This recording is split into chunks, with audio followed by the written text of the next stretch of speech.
우리에게 주신 하나님의 말씀은 요한복음 12장 12절에서 15절 그리고 24절로 28절 말씀입니다. 찾으신 줄 알고 제가 봉독해 올리겠습니다. 그 이튿날에는 명절에 온 큰 무리가 예수께서 예루살렘으로 오신다는 것을 듣고 종려나무가지를 가지고 맞으러 나가 외치되 호산나 찬송하리로다. 주의 이름으로 오시는 이 곧 이스라엘의 왕이시여 하더라. 예수는 한 어린 나귀를 보고 타시니 이는 기록된 바 시온 따라 두려워하지 말라. 보라 너의 왕이 나귀 새끼를 타고 오신다 함과 같더라. 24절입니다. 내가 진실로 진실로 너희에게 이르노니 한 알의 밀이 땅에 떨어져 죽지 아니하면 한 알 그대로 있고 죽으면 많은 열매를 맺느니라. 자기의 생명을 사랑하는 자는 잃어버릴 것이요 이 세상에서 자기의 생명을 미워하는 자는 영생하도록 보존하리라. 사람이 나를 섬기려면 나를 따르라. 나 있는 곳에 나를 섬기는 자도 거기 있으리니 사람이 나를 섬기면 내 아버지께서 그를 귀히 여기시리라. 지금 내 마음이 괴로우니 무슨 말을 하리요? 아버지여 나를 구원하여 이 때를 면하게 하여 주옵소서. 그러나 내가 이를 위하여 이 때에 왔나이다. 아버지여 아버지의 이름을 영광스럽게 하옵소서 하시니 이에 하늘에서 소리가 나서 이르되 내가 이미 영광스럽게 하였고 또다시 영광스럽게 하리라 하시니. 아멘. 오늘 본문 시작은 12절에 이렇게 시작하죠. 그 이튿날에는 명절에 온 큰 무리가. 여러분 이튿날이라는 것은 지난 주일에 말씀드렸죠. 나사로가 죽었다가 예수님이 살려주셨죠. 그 일로 인해서 이제 나사로와 그 누이들이 예수님 앞에 잔치를 준비해서 마리아가 예수님 앞에 그 발 앞에 모든 향유를 깨뜨려서 머리털로 씻겨줬던 사건입니다. 그날이 바로 6월절 엿새 전이었고 오늘은 그 다음 날이니까 6월절 5일 전입니다. 이때가 종려나무가지를 흔들었다고 해서 종려주일, 또 교회에서는 고난을 받는 요일이 그 주 금요일에 있기 때문에 고난주일이라고도 이야기를 합니다. 그러니까 이 사건은 예수님이 십자가에 달려 죽으시기 5일 전에 일어난 사건입니다. 자, 예수님이 십자가 사건 5일 전에 무슨 일이 있었는지 오늘 본문 안으로 한번 들어가 볼까요? 12절 다시 보십시오. 온 큰 무리가 예수께서 예루살렘으로 오신다는 것을 듣고 종려나무가지를 가지고 맞으러 나가 외치되 호산나 찬송하리로다. 주의 이름으로 오시니 곧 이스라엘의 왕이시여 하더라. 13절입니다. 자, 이스라엘 백성이라면 누구나 6월절이라는 명절을 맞이하게 되면 그 명절을 지키기 위해서 이스라엘 전국에서 예루살렘으로 몰려듭니다. 또 해외에서도 예루살렘으로 몰려듭니다. 이처럼 이스라엘 백성들이 흩어졌던 이유는요, 전쟁 때문이었죠. 그동안에 여러 나라들로부터 포로로 끌려갔던 그 일 때문에. 하지만 그들은요, 어디에 있든지 6월절이라는 절기를 맞이하면 그 6월절을 지키기 위해서 예루살렘으로 오게 되었죠. 근데 이 예루살렘으로 오는 과정이 결코 쉽지 않아요. 여러분, 예루살렘은요, 해발 850m 높이의 산 위에 있는 도시입니다. 이 850m가 어느 정도냐? 계룡산의 정상인 천왕봉의 높이가 845m예요. 그러니까 천왕봉보다도 5m 높은 곳에 도시가 형성되어 있어요. 여러분 생각해 보십시오. 갈 때마다 그 산 꼭대기까지 올라가는 과정이 쉬울까요? 쉽지 않아요. 우리로서는 상상이 안 가죠. 왜 굳이 그 산 꼭대기에게 도시를 만들었을까? 우리는 뒤에 산이 있고 앞에 강이 있으면 최고의 적기로 생각하죠. 하지만 우리와 달리 이스라엘 사람들은 산자락이나 물가에 집을 짓지 않고 산 꼭대기에 집을 지었습니다. 왜 그랬을까요? 그 땅이 대대로 수많은 나라들로부터 침략을 받았기 때문입니다. 여러분, 이스라엘 사람들은 그래서 관측과 방어에 유리한 산속에 집을 짓고 성을 쌓았는데 이것은 살기 위한 어쩔 수 없는 몸부림이었어요. 전에도 말씀드렸죠. 이스라엘을 그래서 사이 땅이라고 이야기를 해요. 사이 땅이라는 것은 아시아, 아프리카, 유럽 3개 대륙에 걸치는 지역, 그 사이에 있어요. 그러니까 전쟁이 일어날 때마다 약방의 감초처럼 이스라엘은 짓밟혀야만 했습니다. 살아남아야 했죠. 그래서 그들은요 산꼭대기에 집을 짓고 살았습니다. 하지만 그럼에도 이스라엘 백성들은요 하나님이 우리를 선택했다는 자존감이 있었어요. 그래서 그들은요 그것을 힘겨워하지 않았습니다.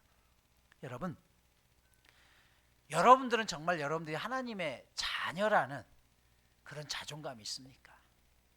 내 삶이 힘겹고 어려워도 정말 이 세상을 창조하신 하나님께서 나를 선택했다는 나 자신에 대한 그런 자존감이 있어요. 이게 없으면 신앙은요 자꾸 흔들립니다. 이스라엘 백성들은 이 사실만큼은 확신했어요. 온 세계에서 우리를 선택한 것은 하나님이다. 우리가 아니라 이 작은 민족. 그래서 말씀드렸죠. 성경에 보면 하나님께서 이스라엘을 선택한 것은 그들이 뛰어나서 그들이 착해서 그들이 똑똑해서가 아닙니다. 신명기에 보면 전 세계에서 가장 작은 민족이기 때문에 제일 작은 민족을 선택해서 하나님이 선택하시며 그 작은 민족이 전 세계를 움직일 수 있다는 것을 하나님이 보여주시는 샘플로 이스라엘을 선택한 거예요. 그렇잖아요. 2000년 동안 나라를 잃었다가 지금도 이스라엘은요 당당하게 살아갑니다. 미국 경제를 움직이는 보이지 않는 손은 이스라엘이잖아요. 그래서 그들은 이 명절이 오면 하나님의 은혜를 찬양하기 위해서 예루살렘으로 몰려듭니다. 그런데 이번 명절에는요 다른 명절보다 더 많은 사람들이 몰려들기 시작합니다. 그 이유는 예수님께서 나사로를 살리셨다는 소문 때문이었어요. 요한복음 12장 11절에 보면 나사로 때문에 많은 유대인이 가서 예수를 믿었다라고 했어요. 예수를 따르고 있는 행렬과 저기 예수님이 오신다고 하니까 집안에서 뛰쳐나가는 사람들의 행렬이 한가운데서 만납니다. 마치 두 개의 파도가 부딪히듯이 그 자리에서 우와! 하면서 수많은 사람들이 몰려들었죠.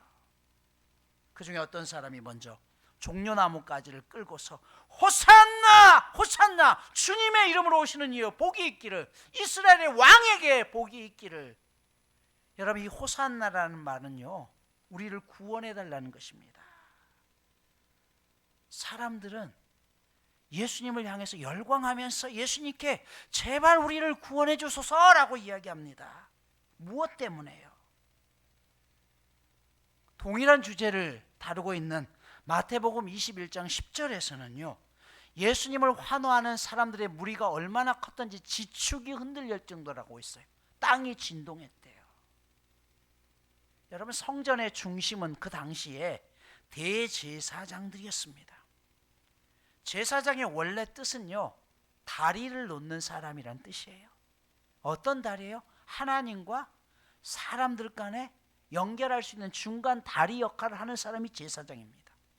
그래서 제사장은요 하나님을 향해서는 백성들의 죄를 들고 용서함을 드러내야 되는 것이고, 백성을 향해서는 언제든지 하나님의 분명한 메시지를 선포하는 게 제사장이에요. 그 역할을 감당하기 위해서 누구보다 깨끗해야 되고 누구보다 깨어 있어야 되는 것이죠. 그런데 당시 대제사장을 임명하는 사람은 로마의 총독이었습니다. 대제사장이 되기 위해서는요 공공연히 총독에게 돈과 뇌물을 바쳐야만 했습니다.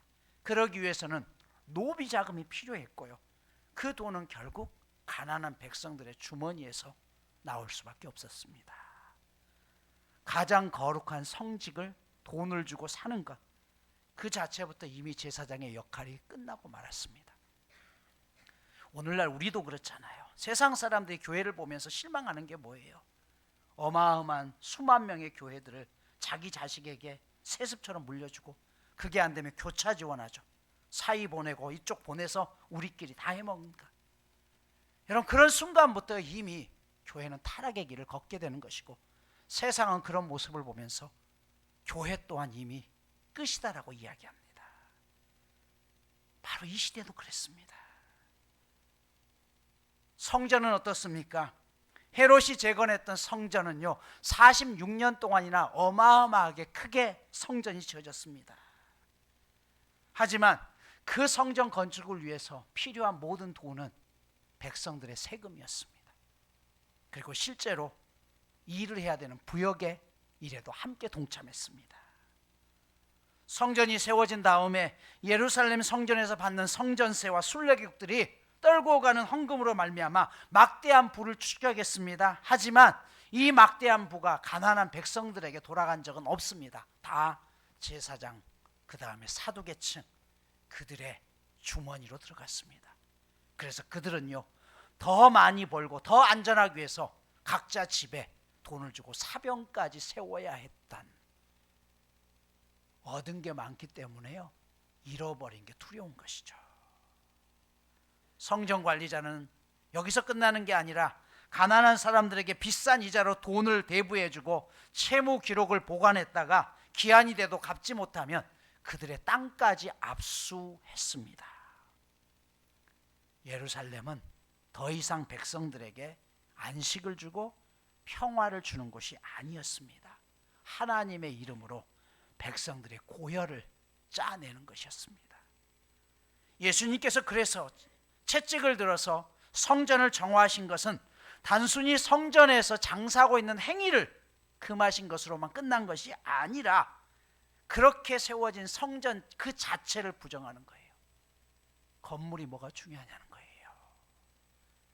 성전을 보고 너희는 만민이 기도하는 집을 강도의 소굴로 만들었다라고 그렇게 외쳐야 했던 게 예수님의 바로 이런 이유였습니다. 그러면서 예수님은 그 화려한 성이 무너질 것을 예언하면서 그 무너짐 때문에 가슴 아파 통곡하며 우셨다라고 했습니다. 그리고 뭐라고 했어요? 이 성전이 돌 하나도 남기지 않고 전부 무너져 내릴 것이다. 화려한 건물은 있지만 이미 하나님의 뜻은 사라져버린 그 건물은 더 이상 하나님이 존재시킬 이유가 없다는 것이에요. 그 성전은 지금도 무너져 있습니다. 서쪽 통곡의 벽 하나만 남아있죠. 여러분, 그런 면에서 한국 교회도 이제 더 이상 성전을 짓는 일들은 멈춰야 될 때가 아닌가 싶어요. 여러분, 이런 이유로 인해서 식민 생활에 지쳤던 사람들, 그들의 지도자들로부터 오히려 천대받고 억압받고 착취받아서 만신창이가 되었던 사람들은 이런 세상을 좀 한번 바꿔봤으면 하는 간절함이 있었습니다. 그래서 예수님이 오실 때 호산나 호산나, 당신이 우리의 왕이 되어서 제발 이 힘들고 억울한 세상 가운데서 새로운 빛으로 좀 바꿔주세요 라는 것입니다. 종려나무가지를 흔들었습니다. 여러분, 고대 이스라엘에서는 전쟁에서 승리하고 돌아오는 왕이나 장군을 맞이할 때 종려나무가지를 흔들었습니다. 노마 시대에도 승리자에게 월계관과 종려나무가지를 주었습니다. 이 말은 승리했다는 거예요. 이겼다는 게 왕이라는 것이죠. 따라서 사람들이 예수님 앞에 종려나무가지를 흔들면서 호산나 호산나 외치는 것은 당신을 우리의 왕으로 새롭게 우리가 뽑겠습니다, 그러니 말씀만 하십시오라는 그 고백이었죠. 그 간절함이 있었어요. 제발 우리를 이 억울함의 세상으로부터 살려주십시오. 시편 92편 14절에는요 종려나무의 특성을 이렇게 얘기해요. 의인은 종려나무처럼 우거지고 레바논의 백향목처럼 높이 치솟을 것이며 늙어서도 여전히 결실하며 열매를 맺을 것이다. 이 종려나무는요 죽지 않는 나무입니다. 또 하나는 공평한 나무예요. 그래서 사사였던 드보라도요 종려나무 밑에서 재판을 했다고 이야기해요. 이 말은 예수님, 당신이 정의롭게 이 세상을 통치해 주시면 우리가 당신의 뜻을 따르겠습니다. 얼마나 이 무리들이 환호했던지 19절에 보면 이렇게 얘기하죠. 유대인 지도자들이 바리새인들이 서로 말하되 볼지어다 너희 하는 일이 쓸데없다. 보라, 온 세상이 그를 따르는도다. 여러분, 이들은요 예수님 때문에 자신들의 체제가 바뀔 것을 우려해서 예수를 죽이려고 이미 결정을 했어요. 그런데 따르더라도 사람들이 너무 많이 따라오는 거예요. 그래서 어떻게 해요? 야, 이거 못 건들겠다. 저 예수 잘못 건드렸다가 우리가 죽게 생겼다. 그래서 우리가 준비하는 게 헛되다라고 이야기해요. 하지만 제자였던 가룟 유다가 예수님을 팔면서 이 상황들이 바뀌게 되죠. 자, 그런데 그렇게 백성들이 당신은 우리의 왕이십니다, 우리가 당신을 왕으로 초대하겠습니다 라고 했을 때 예수님은 14절에서 이렇게 예수님의 모습을 보여주십니다. 예수께서 어린 나귀를 타시고 그 위에 올라타셨다라고 했어요. 여러분, 예수님이 나귀를 타고 입성하신 것은요, 단순한 사건이 아닙니다.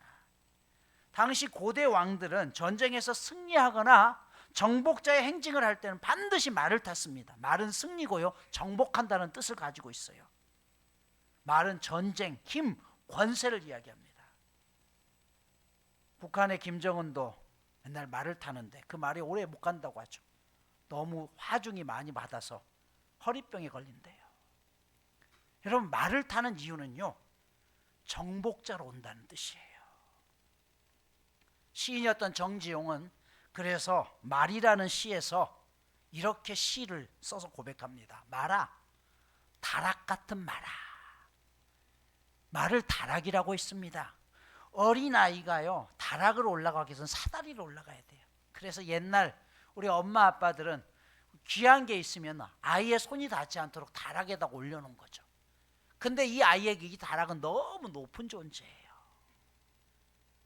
바로 말을 향해서 그렇게 얘기했어요. 말을 탔다는 것은요, 정복자이기 때문에 우리가 먼 사람이에요. 왕의 권세예요. 우리는 그 권세 앞에 감히 복종할 수밖에 없는 존재라는 것이에요. 그런데 예수님은 나귀를 탔습니다. 나귀는 백성들의 농사 생활과 함께 밀접하게 해요. 나귀는 항상 친절해요. 나귀는 정말 서로 동등한 상황입니다. 그래서 이 나귀를 탔다는 것은요, 당시의 전쟁에서 왕이 말을 타지 않고 나귀를 탔다는 것은 승리가 아니라 끝났다는 거예요. 완전한 평화의 시대라는 것이에요. 이걸 의미하는 겁니다. 나귀와 말은 그만큼 의미가 다릅니다. 여러분, 명절은 유대 민족에게서는 축제였지만 로마 입장에서는요, 이 명절이 되면 굉장히 긴장했습니다. 왜냐하면 사람들이, 유대 사람들이 전부 모여들잖아요. 이들이 일어나서 폭동이라도 일으키게 되면 큰 문제입니다. 그래서 명절이 되면 일부러 화려한 깃발을 들었던 총독의 군인들이 기마 부대를 앞세워서 로마 군인들이 예루살렘 시내를 행진합니다. 이건 뭐예요? 야, 꿈도 꾸지 마. 반역 꿈도 꾸지 마. 우리 이렇게 강력한 군대가 주둔하고 있어. 이런 것입니다. 하지만 예수님은 그들 앞에 나귀를 탔어요. 시위하신 거죠. 니네는 힘으로 짓밟지만 나는 평화로 세상을 다스리겠다는 것이죠. 하지만 백성들은 예수님의 뜻과 상관없이 예수님을 로마 제국으로부터 또 지금의 지도자로부터 해방시킬 메시아로만 인정했습니다. 그 모습만 보았기에 예수님 오늘 너무 마음이 아팠죠. 결국 끝까지 이 기대를 저버리지 못했던 이스라엘 백성들은 예수님이 십자가에 못 박히시자 우리를 대변할 메시아는 이렇게 허무한 존재가 아니다라고 해서 예수님을 버립니다. 바로 이것이 십자가 사건 전에 일어났던 마지막 종료 주일날 있었던 사건이에요. 자, 그런데 예수님께서 24절에 그런 백성들을 향해서 이렇게 말씀하십니다. 예수께서 대답하여 이르시되 인자가 영광을 얻을 때가 왔도다. 내가 진실로 진실로 너희에게 이르노니 한 알의 밀이 땅에 떨어져 죽지 아니하면 한 알 그대로 있고 죽으면 많은 열매를 맺는다. 여기 보면 드디어 영광을 얻을 때가 왔다는 것이에요. 이 말이 백성들에게는 무슨 의미로 던져졌을까요? 영광을 얻었다. 여러분, 우리가 하나님 앞에 영광 돌립니다. 언제 영광 돌리나요? 우리가 생각하는 영광은요, 뭔가 잘 돼야 되는 것이에요. 사랑하던 자식들이 좋은 대학에 가든지 아니면 올림픽에 가서 메달을 따든지 아니면 내가 국회의원이 됐을 때 이 모든 영광을 하나님 앞에 올립니다. 그런데 여기 인자가 영광을 올린다는 말은 죽을 때가 됐다는 뜻입니다. 여러분, 우리가 살아가면서 갑자기 건강하던 내 몸에 암이 걸려서 사형 선고를 받았어요. 나 하나님 앞에 영광 돌릴래요 하는 거 보셨습니까? 우리는 이때 어떻게 하죠? 하나님, 이러시는 거 아니잖아요. 내가 하나님을 얼마나 애쓰고 하나님 앞에 얼마나 섬겼는데 이건 아니잖아요.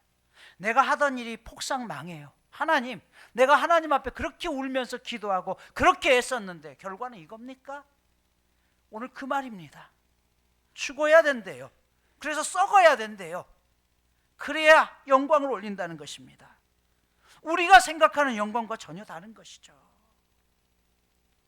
여러분, 주님은 제자들과 무리를 향해서 주님의 제자가 된다는 것이 무엇인지 알려주는데 마가복음 8장 34절에 뭐라고 했어요? 나를 따라오려고 하는 사람들은 자기를 부인하고 자기 십자가를 지고 나를 따라오너라라고 했습니다. 오늘 예수의 길을 걷는다는 것은 철저히 자기 부인의 길이요, 포기하는 길이라는 것입니다. 몇 차례 말씀드렸습니다마는 많은 사람들이 가정생활이나 직장생활을 비롯한 다양한 상황 속에서 믿음 때문에 겪게 되는 어려움을 십자가라고 말씀합니다. 그러나 오늘 본문에서 말씀하듯이 십자가의 본질은요, 고통이나 어려움을 그냥 겪는 것이 아니라 땅에 떨어져 하늘에 밀어되어 죽는 게 십자가라는 것이에요. 그래서 십자가는 견디는 것이 아니라 죽는 것입니다. 내 뜻과 상관없을지라도 견디는 것이 아니라 죽어내는 것이에요. 직장생활 하면서 뭐라고 그래요? 나를 괴롭히는 상사가 있으니까 내가 십자가 때문에 내가 그 십자가를 알고 내가 참을게. 이 참는다는 말은요, 여전히 나는 죽지 않는다는 거예요. 내가 너보다 좀 나으니까 참겠다는 것이에요. 그러나 예수님이 말하는 십자가는요, 완전히 죽으라는 것이에요. 참는 단계에서 더 나가는 것이죠. 그래서 힘겨워요. 그래서 좁은 길이라고 이야기해요. 많은 사람들이 넓은 길로 찾으려고 하는 이유는 바로 이런 이유 때문이라는 것이에요. 여러분, 문둥병의 대부였던, 한센병의 대부였던 다미엔 신부, 벨기에 태생으로 그가 하와이 몰로카이라는 섬에 가가지고 나병 환자들을 대상으로 목회를 합니다. 그런데 그들이 받아들이질 않아요. 닌 정상이고 우린 나병 환자잖아. 그냥 여기 와서 그냥 너 잘난 척하는 거 보여주는 거잖아. 그러던 어느 날 그가 차를 마시기 위해서 뜨거운 물을 끓여서 찬물이 그 발등에 떨어지는 순간 그 뜨거운 물이 떨어졌음에도 불구하고 전혀 느낌이 없다는 걸 알게 돼요. 7년 만에. 그때 다미엔 신부가 가장 먼저 뭐라고 했는지 아십니까? 하나님 감사합니다. 하나님, 이제 드디어 저도 저들 안으로 들어가서 나병 환자가 되게 하시니 감사합니다. 그리고 본국으로 가서 치료받으라고 했음에도 불구하고 끝까지 거부하고 49세의 젊은 나이에 그들과 함께 생을 마감합니다. 우리는 어떻습니까? 내가 나병 환자가 걸렸다는 거에 하나님 감사합니다라고 말할 수 있어요? 내 삶이 힘겹고 어려우면 하나님 날 사랑하지 않아요. 어떻게 이럴 수 있어요? 믿던 하나님도 등지는 게 우리의 모습 아닙니까? 오늘 호산나 외치는 백성들의 마음과 다를 바가 뭐가 있습니까? 목회도 마찬가지 아닙니까? 평생을 목회하면서 점점 교인들이 작아서 한 명 남았으면 실패했다고 생각하고 내가 능력이 있어서 큰 교회에 부임해서 수만 명 목회하면 성공했다라고 생각하는 게 우리들의 모습 아닙니까? 그리고 그런 목사님을 보면서 대단하다고 이야기하고 점점 작아지는 교회 목사님을 보면서 목회에 능력이 없다고, 하나님의 역사가 없다라고 말하지 않습니까? 그런데 오늘 주님은 뭐라고 했어요? 미랄이 되어서 죽어야 하나님의 영광이 드러난다는 것이에요. 여러분, 십자가의 길이 그러면 고통스럽기만 합니까? 아니요. 세상적인 기준으로는 그럴 수 있죠. 하지만 오늘 예수님이 뭐라고 했어요? 고린도전서 1장 18절에 보면 십자가의 말씀이 멸망할 자들에게는 어리석은 것이지만 구원받는 사람에게는 하나님의 능력입니다라고 했습니다. 오늘 말씀을 마무리할게요. 제자들과 많은 무리들은요, 예수님이 세상을 뒤집어 줄 거라고 기대했습니다. 그러나 예수님은 힘으로 세상을 뒤집기 위해서 온 것이 아닙니다. 우리도 수없이 많이 기도하는 동안 하나님께서 내 삶의 모든 문제를 뒤집어 주기를 원해요. 역전시켜 주기를 원해요. 그건 뭐예요? 내 삶의 고통은 사라져야 된다는 것이에요. 그게 하나님을 믿는 이유가 되어버렸어요. 그러나 예수님은 십자가를 지시기 위해서 죽으러 오셨다는 것이에요. 하나님의 밀이 되기 위해서. 이 말은 무슨 말이에요? 내 자존심 낮추고 철저하게 낮아져서 섬기는 자로 세상을 살겠다는 것이잖아요. 여러분, 사람은요, 밥만 먹고 사는 게 아닙니다. 보람을 먹고 사는 거예요. 내 인생에 의미가 있을 때 사람답게 사는 것이에요. 자기 것만 추구하는 사람들을 보십시오. 탐욕과 이득으로 가득 채워져 있어요. 남에게 대해서 일절 손해보지 않으려고 그래요. 그런데 어느 순간 우리도 그렇게 돼가고 있습니다. 그렇게 살아가면서 인생에 보람이 있습니까? 여러분, 우리의 인생의 정말 보람은요, 내가 억만금 갖지 못할지라도 내가 건강하지 못하더라도 누군가에게 의미 있는 인생이 되면 그것 자체가 보람 아닙니까? 왜 우리가 힘들지만 가정을 꾸려나가요? 내가 가정에 수천만 원을 벌어줘서? 아니요. 내가 있음을 통해서 우리 아이들이, 우리 아내가, 우리 식구들이 그래도 의미를 가지고 살 수 있다는 그것 때문에 죽고 싶은 상황들이 있을지라도 포기하지 않고 살아가는 게 우리네 인생 아닙니까? 이게 의미예요. 이게 보람을 가지고 사는 겁니다. 오늘 25절에 뭐라고 했어요? 자기의 생명을 사랑하는 자는 잃어버릴 것이요. 이 원뜻이 뭔지 아세요? 네 지위를 지키기 위해서 비굴한 인생 살지 말라는 거예요. 왜 그렇게 비굴하게 사냐는 것이에요. 하나님의 자녀로서 당당해야 되는데 할지 못할 지 다 하면서 그렇게 해서 네 자리를 지킨다는 게 무슨 의미가 있느냐는 것이에요. 네 영혼까지는 팔지 말라는 것이에요. 반면 무엇이에요? 자기의 목숨을 미워한다는 말은요, 내 자신의 부족함을 자각하면서 더 나은 사람이 되기 위해서 한 발짝이라도 전진할 수 있는 것이 내 목숨을 미워하는 것이래요. 그렇게 해서 사람을 살리는 사람이 되라는 것입니다. 26절에 사람이 나를 섬기려면 나를 따르라. 나 있는 곳에 나를 섬기는 자도 있으리니 라고 했어요. 나 있는 곳이 어디예요? 영광의 자리. 그 자리가 어떤 자리라고요? 죽음의 자리라는 거예요. 죽음의 자리. 여러분, 진정한 신앙인은 여기서 드러나는 것이죠. 오늘 저부터 우리는 죽음의 자리는 죽어도 피하고 싶어 하잖아요. 고난의 자리는 절대 안 가려고 하잖아요. 힘든 자리는 절대 안 가려고 하잖아요. 교회에서도 내 이름이 높여져야 되고 내 영광이 드러나야 되고 겉으로는 하나님의 영광이라고 이야기하지만 과연 우리가 그렇게 살고 있느냐는 것이에요. 28절에 보면 내가 이미 영광스럽게 하였고 또다시 영광스럽게 하리라. 그렇게 살아갔더니 하나님께서 우리를 영광스럽게 높여주셨대요. 여러분, 이게 가장 큰 영광 아닙니까? 내가 죽어라 열심히 했는데 내가 너를 알지 못한다? 끝나는 거예요. 하지만 나는 한 것도 없는데 가난한 자에게 작은 물 한 접 대접했는데 아이에게 작은 관심 하나 보였는데 예수님이 뭐라고 했어요? 네가 나한테 했다라고 말씀하잖아요. 여러분, 예수의 길은요, 낮아짐의 길이고요, 그 길의 끝은 십자가입니다. 십자가는 죽음이에요. 그냥 고난이 아닙니다. 그것은 나에 대해서 죽을 때 생명이 시작된다는 것이죠. 이것이 신앙의 신비입니다. 죽으면 산다는 것. 오늘도 예수님과 함께 그 길을 함께 걸어가면 좋겠습니다. 혼자는 어렵지만 누군가가 그 일을 함께 하면 되는 것이에요. 이번 주 미션입니다. 여러분이 먼저 섬겨주십시오. 당연히 내가 받아야 된다고 생각하지 말고 내가 섬겨주십시오. 그게 자존심이라고요? 아니요. 그 섬김을 통해서 누군가가 돌아오는 것이에요. 믿는다는 것은 내가 그렇게 살겠다고 결단하는 것입니다. 오늘 한국 교회가 살아나는 방법은 바로 그것이에요. 우리의 기득권을 포기하는 것이에요.